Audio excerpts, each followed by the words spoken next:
Welcome to the National Historic Cheesemaking Center in Monroe, Wisconsin. Today is Wednesday, August 10th, 2016. I'm Virgil Leopold. The guy behind the camera is Don Sorn. You could probably tell by now, we are not at the center at all. We are downtown looking at Baumgartners, a very, very famous place here in Monroe and actually throughout the world. We have people coming from all over to stop here. So we're going to be able to go in and talk to Chris Soukup about this, about the that they bring and talk to. Well, we're inside Baumgartners now. Chris, thank you so much for taking the time to be interviewed for us and talk about this. Can you just, first of all, tell us a little bit about the history of Baumgartners? When did it start? Sure. So Baumgartner's opened in 1931. Okay. A gentleman named Emil Baumgartner. It started as a cheese-making supply store, so he sold cheese-making equipment to the cheesemakers in town. All right. But being during the Great Depression, a lot of the cheesemakers didn't have money to pay for their equipment, so they would trade him cheese for the equipment to make the cheese. Okay. And then he would in turn sell the cheese to the public to recoup his money for the equipment that he had bought. All right.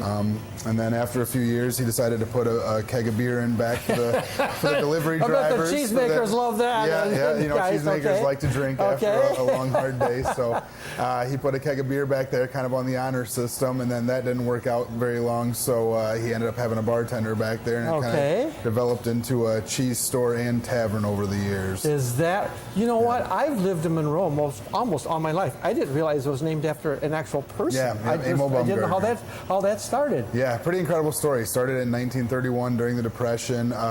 Several months after he lost his wife, and he had a slew of young children, and still came in here and decided to start a business. And pretty impressive story. So when did you get involved here? I started working here in 2001. I worked for about 2 years, and then in 2005, my brother and I came back and bought the place. Who were you working for at that time? John and Christy Huber owned it. John, and Huber's a big name in Monroe. The Huber Brewing Company here in Monroe, known for many, many years. Right. John's dad, Fred, owned the brewery until 1986. His grandpa was Joe Huber, who started the brewery, and that was John's family. So.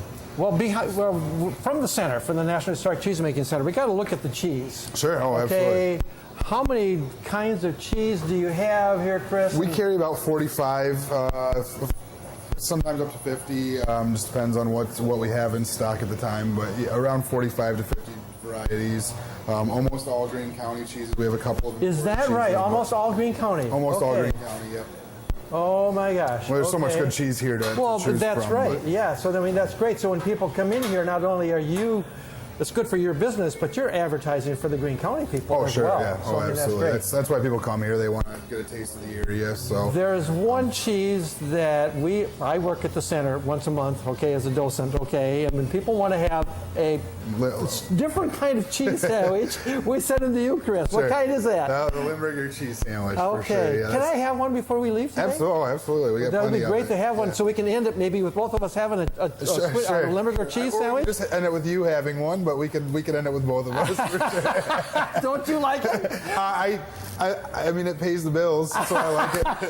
I don't necessarily love to eat it, but yeah, I'll eat one. I'll share some. Oh, that's great. Yeah. And I noticed right behind here too, you've got New Glarus beers. We've got 24 beers on tap, plus a great selection of bottled and canned beer too. And so again, you use a lot of the Greene County. Yeah, New Glarus. We've got 3 from the brewery, Minhas Brewery in town, which was the Huber Brewery previously, and then 3 or 4 from New Glarus, plus their full selection in bottles. And then some Madison beers and some other German and Swiss German beers on tap too. Okay, so people can come in here and they can buy cheese. They can get cheese sandwiches. They can get other sandwiches. Sure. Okay, and they can have a beer or whatever they want to have here. So, absolutely. So you're open pretty much every day of the week? Yep, we're closed 4 days a year is all. We're open 8 in the morning until midnight on every day of the year except for Christmas, Thanksgiving, 4th of July, and Easter. We close. Okay, and there's a big event coming up. What's that? What would that be? Cheese Days. Let's think about it. Yeah, Cheese Days. How busy does that get for you? It's pretty crazy. You'll see more of the bar, I think, later, but we take everything that's not nailed to the floor out of here and put a stage in the back. We've got a polka band that comes in and plays. Okay. Yeah, all the tables and chairs are gone, and it's It is elbow to elbow all weekend long. It's incredible. I think last year we went through about 110 kegs of beer in the 3 days, which... I think what's helped you, though, is a few years ago we changed it so that we could have open containers out on the street. That made a big difference. Because otherwise you were so crowded. Yeah, that alleviated all the congestion. People could come in, get a beer, and then go walk around, go through the cheese tent. And so that relieved a lot of the pressure on people in here. Up behind us, and we're going to take a look at a number of these. Sure. Gorgeous, gorgeous view. Okay, I mean, how is that part of the original? Do you know when that came meant to be? This would have been part of the original. This used to hang above the bar, actually, in the back room. Okay. It was two-sided, and the other side was actually the one that was exposed, and it got damaged by a broken water heater in one of the apartments upstairs. Oh, is that right? Yeah. Okay. So this is the back side of it, and then this side over here is a Greene County farm. Okay. And then in back we've got a couple of murals done by the local art teacher, Kathy King. So you got a small village sitting over there. We got streams, which we have in Greene County. Obviously, our dairy cows and our dairy farms, and the cheese factories. Yep, and this was an actual farm and cheese factory. Is that right? Out towards Broadhead, just kidding. east of here. Yeah. Oh, that's wonderful. And actually, the family that owned this farm for I don't know how long, hundreds of years, just sold it, and they came in and brought me a bunch of documentation and pictures that these paintings were based on. It's really a neat story. So this is oh my gosh. Yeah, I have the information. I wish I had it with me. You know, and if you take a look at that factory, people drive around. We don't see many factories that look like that. At one time, there were over 300 factories in Greene County because they needed to be close to the farms. Right. Because the farms hauled it themselves. Yeah, First of all, I understand the way you always had to see them on an intersection. So if one road was snowed in, they could get there from the other route. Yeah. Because it was important. There weren't anybody coming to pick up their milk. They had to get it there. And of course, first was with horse and the buggy or wagon to be able to get it there. That's a gorgeous view. Yeah, we do have some, you're right. Should we go back in that area? But before you do that, Don, can you take a look at that, the counties in Switzerland? What's the point of having that here? What's the history behind all of that, and what does that have to do with Greene County? Emil Baumgartner was a Swiss immigrant, and obviously the Swiss and German heavily populated this area early on because of its conducive for cheese making. Right. Okay. So we've got a map in the back room of all the different Swiss cantons, so that people that are from Switzerland can kind of identify, where their home state is in relation to the Swiss map. I think you go back to Cheese Days, okay? It's about our cheese making, but it's also about our Swiss heritage. Sure. And honest to God, our daughter, who lives in the Richmond Center, came down. She said, "Dad, and I don't know there's another place in the country where you have that kind of combination."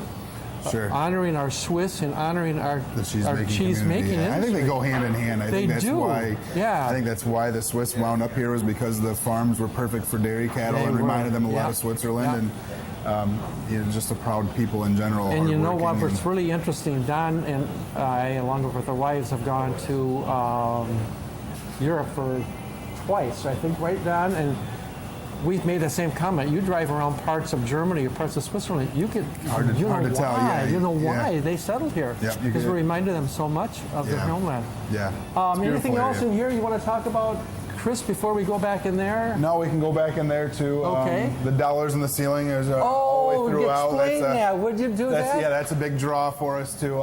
So those are all donations from customers that we throw on the ceiling, and then every 2 years, right after Cheese Days, we take all the money down and donate to local charities. Just a fun way to raise some money. Oh, in 2014, the Wednesday night after Cheese Days, we cleared the ceiling. We had $11,310 up there.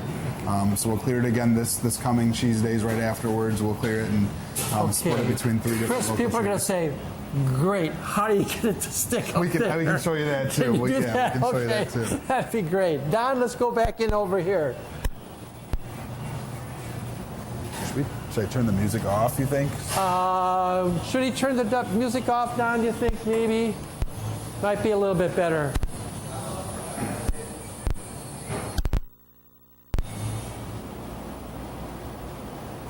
Oh, that is incredible.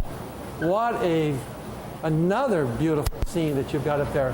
Explain all of that. Who did that? How did that come to be? So Kathy King is the art teacher at the Monroe High School. She painted that mural in the year 2000. Is that right? Okay. It's in her local adaptation of a pretty famous mural on one of the beer halls in Munich. It's called the Battle of the Spirits. It's the battle between the beer, or the beer steins and the wine. Is that right? The tagline up above says, "When wine and beer are in battle, who will reign and who will underlie?" So it's the battle between beer and wine. The old Bloomer Brewery, which is now Minhas, it was Bloomer Brewing, and then Huber Brewery originally, and then now is Minhas Brewing, is up in the corner there. And then we've got a couple other murals that are tied into it now. Kathy painted for us in 2008. We did the one behind Don over there. Okay. So that's the new Glarus Brewing facility. Right after they built that, and that's kind of the beer cavalry sneaking up on the backside of the wine, because we figured in Greene County, Wisconsin, the beers definitely win in the battle against the wine.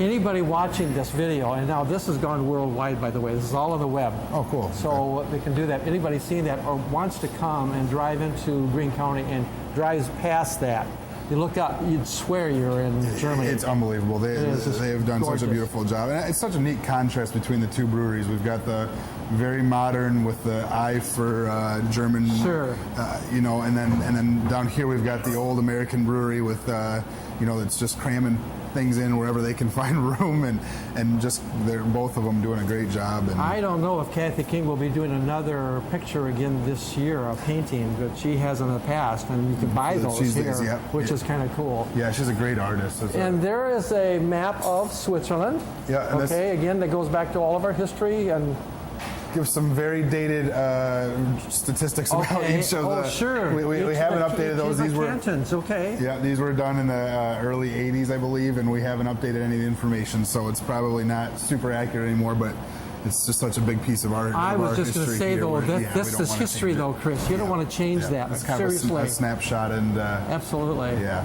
And Glarus, of course, is one of the cantons over there. Right. And there is a Glarus, Switzerland, right.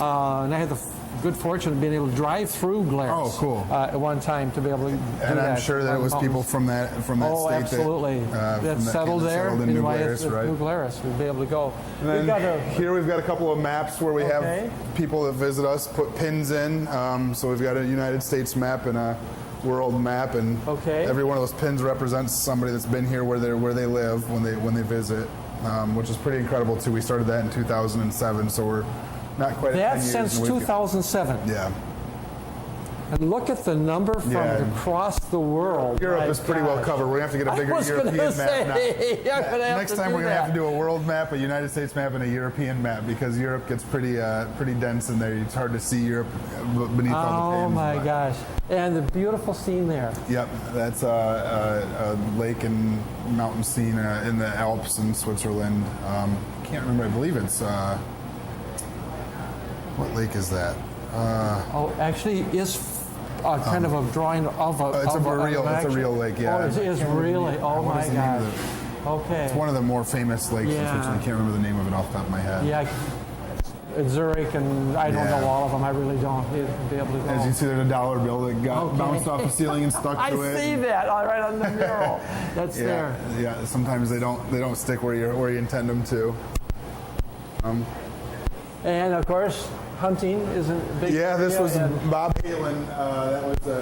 That's kind of a legacy of his. He was a big hunter, and that was that goes back a lot of years with Bob Halen. 1966, he shot that elk, and that was one of the conditions when we bought the place, was that elk remained there for all time, and that's kind of a legacy to Bob. Bob owned this place for almost 40 years, and. Okay, again, if anybody have seen some pictures of past cheese days and whatever, you're going to see Bob Halen's picture. Yeah. We've got a couple pictures of him over here too, and him as the Limburger Queen in '98. He dressed up and rode on a Baumgartner's float, and then the one there that Don's zooming in on, that was on the day that we bought the bar. Bob was at the closing and came in and celebrated with us. That was 20 years after he had sold the business. That great beard of his. Yeah. Oh man. I mean, you just don't. He was a hell of a guy. He was. You're absolutely right. Yeah. So, what's the history of Baumgartners for you? I mean, you've been here since. As a kid, this was our favorite place to come. We grew up in Freeport, and. Is that right? Okay. Yeah, so you know this ugly guy behind the camera? I didn't know him until I got to Monroe. Unfortunately for me, he knows my grandpa though. Is that right? Yeah, okay. So he's. But yeah, we've been coming since we were kids. My dad used to bring us up a lot on Saturdays for lunch, and coming to Monroe and Baumgartners was our favorite thing. And every time I'd come, we knew all the waiters by name, and we'd always get a bowl of chili and a brick cheese sandwich was my favorite meal here. And when I turned 18, my brother actually, Tyler, who's the co-owner with me. Okay. When he turned 18, he came up here and asked John and Christy for a job because you can pour beer in Wisconsin when you're 18. You can't in Illinois. That's right. So Tyler worked here for a year while he was in school, and then when I turned 18 or 19, I came and worked here for a couple of years too. And I've always just loved the place. It's just a fun place. I asked cheesemakers, why do you stay in the cheesemaking industry? I mean, it gets in their blood, they would say. They love it. It's something to do. Sure. Is the same thing true with you, with this absolutely. kind of a place? Yeah, we love, our staff's fantastic, and the people that come through here, everybody's in a good mood, everybody's excited to be here. It's just really, it's like you walk through that door and you're in a different world. It's like you're in a different time. Everybody's friendly and having fun, and we'll have the biggest, scariest looking bikers sit next to the little old ladies just having a hoot at the bar. It's just a fun place. Everybody's in a great mood. Do people still come in here and play yas? No, the yas tradition, unfortunately, has kind of gone to the wayside. There's not very many play it anymore. No, there's not. A lot of the guys, when I worked here, we'd have a group, 10 to 15 guys every day that would come in all afternoon and play yas. Most of them have passed away now, and there's not a lot of people left that know how to play it. We do have an official rules sheet somewhere, but we haven't been able to get the game started. My family still plays it. Do they really? My wife and I still play it. I'd love to learn the game. Would you really? I really would. Okay. I'd love to learn it. Sometime my wife and I will come down seriously and show you how it play. It's kind of a crazy game, but that's it's a what I fun understand. game. It's kind of a complicated, similar to a euchre. But you play euchre. Yeah. To me, if you play euchre, you can easily go into this. Although the counting and that would be a little more difficult. Sure. But yeah, you say something to us sometime, and we'll come down and I'll show get you a how to couple of do us. it. I know there's a couple of younger guys here. Is that? Or we would have fun doing cool. that. That would be great. Okay. Beer? Yeah. So beer is obviously a big part of the Monroe and this area's history as well. We're pretty proud. We just put in this new tap system. So this is kind of the modern 24 tap lines here, and then right above it is the original tapper with four lines on there. That was here when I started working here. Spotted Cow. Is that still one of the all-time favorites of people? It's from New Glarus. From New Glarus.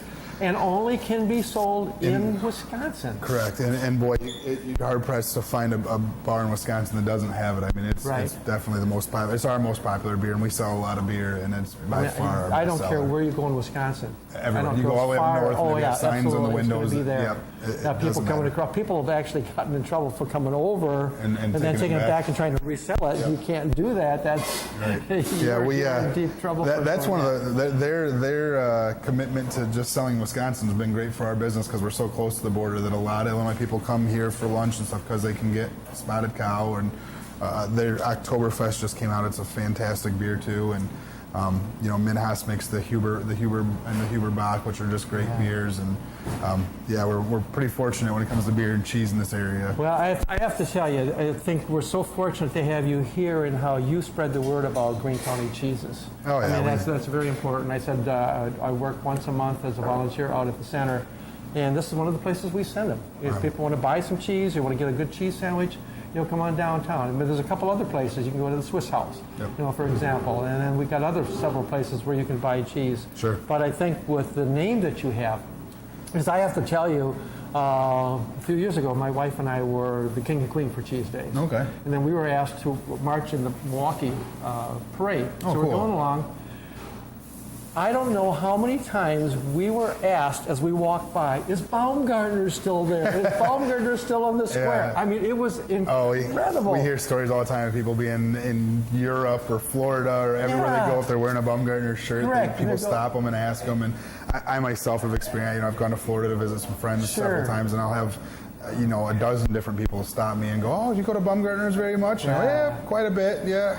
So how much sleep will you get during cheese days? I'll get little before, zero during, and then there'll come one day after where I'll just sleep for about 30 hours straight and kind of catch up for the weekend. Can we get a Limburger cheese sandwich? Sure, absolutely, yeah. Let me video on there and. Do you want to watch me make one here? Or? Yeah, should we do that, Don? Can we come in here and watch you make I don't know if you can get your. You want to hand me the camera over the bar, maybe, or do you want to zoom in from back there? Wait a minute, give me a second. I'll get everything out of here. It's early when one is here. 15 minutes of fame.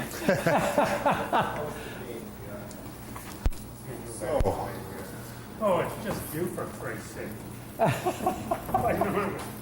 I'm getting back 8 minutes. It's funny, that's the reaction Don gets everywhere he goes. I know. It's just you. This is a famous way to make it. So it's pretty simple. All of our sandwich just comes on a sheet of paper. Real soft, dark pumpernickel rye bread.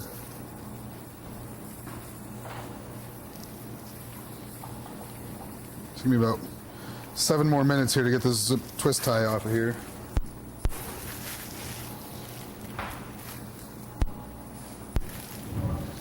So it's 2 slices of rye bread. Would you like onions on it? Typically onions. Yeah, that'd be great. Sandwich.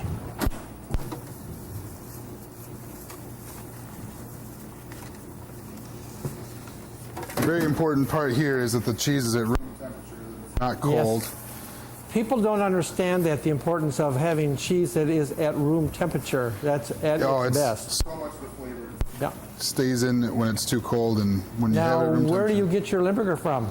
The only place you can get Limburger, Chalet Cheese Co-op. It's the only one in North America that makes it, and lucky for us, it's right up the road. Myron Olson is the head cheesemaker up there, and very well known for his being a master cheesemaker in Limburger. What a character too. Oh, I'd he imagine is. Yes, if anybody's out there watching this video that hasn't seen his, I'm sure his is probably pretty entertaining. So just 4 slices of Limburger on the bread. We'll throw on a pretty good chunk of red onion on top of it.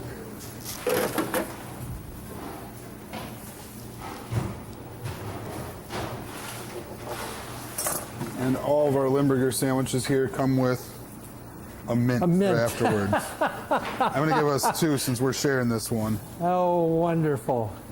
Going to come around and join me on this, Don? Yeah. Unless Don wants to do it, I can hold the camera for you, Don, if you want to. The famous Limburger cheese sandwich. Oh, a little mustard. Horseradish mustard. Yeah, that'd be great. That definitely complements the flavor pretty well. Wonderful. And here we are at Baumgartners with Chris, the owner, and we're going to have our famous Limburger cheers. Cheese. Cheers. Oh. Mm-hmm. It's good stuff. I don't eat it much, but honestly, it is good stuff. It's very rich. But if I take it home, I have to put it in a glass jar, and it goes out into the garage. Refrigerator in the garage. But that's great. Don, most people won't keep it in the house. We're done here at Baumgartner's.